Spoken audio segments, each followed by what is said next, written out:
AI is going to have an immense impact on our world, and healthcare is no exception. But it's going to be important that we train the right people in the right way. We have a range of partners, both hospitals, other healthcare providers, primary care, and companies small and large, all of whom are contributing expertise that our students can benefit from.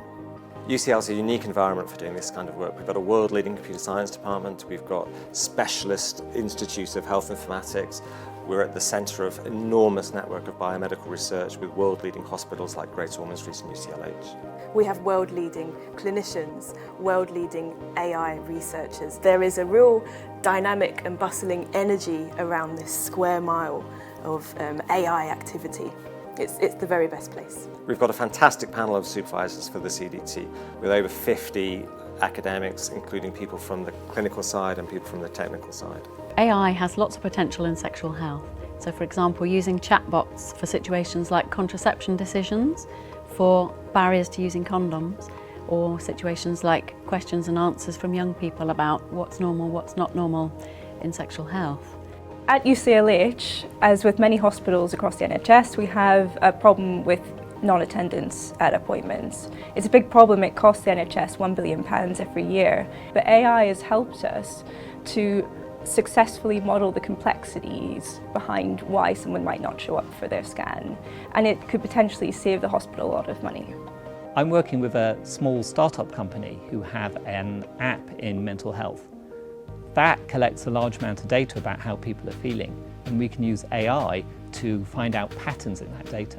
We have linked our imaging data sets at Moorfields with NHS Digital hospital episode statistic data.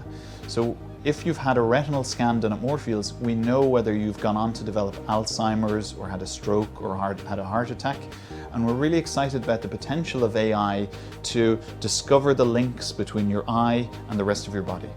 We're looking for people from a diverse range of backgrounds, spanning from the computational and mathematical all the way to the clinical and biomedical sciences. I have a neuroscience background, so I'm studying Alzheimer's disease and using electronic health records to subtype Alzheimer's disease to better aid risk prediction.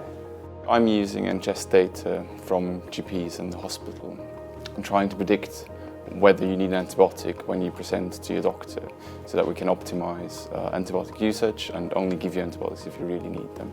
I'm using AI in my work to isolate known features that represent tuberculosis in chest x-rays. We've got a great PhD community. It's a small group but very close-knit. We've got weekly events. On the one hand socialising, and on the other hand just helping each other out with our projects. One of the great things about being at UCL is that you can reach out to people who are experts in ethics and the use of technology and its social implications. And we're going to bring those together to offer a programme that will run throughout the 4 years that the student spends on the CDT.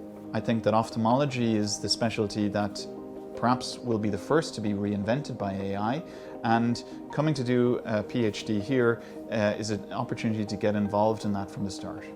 Our vision is to train the healthcare leaders of the future who are going to go out and transform our healthcare systems across the world using AI to deliver more effective treatments for patients.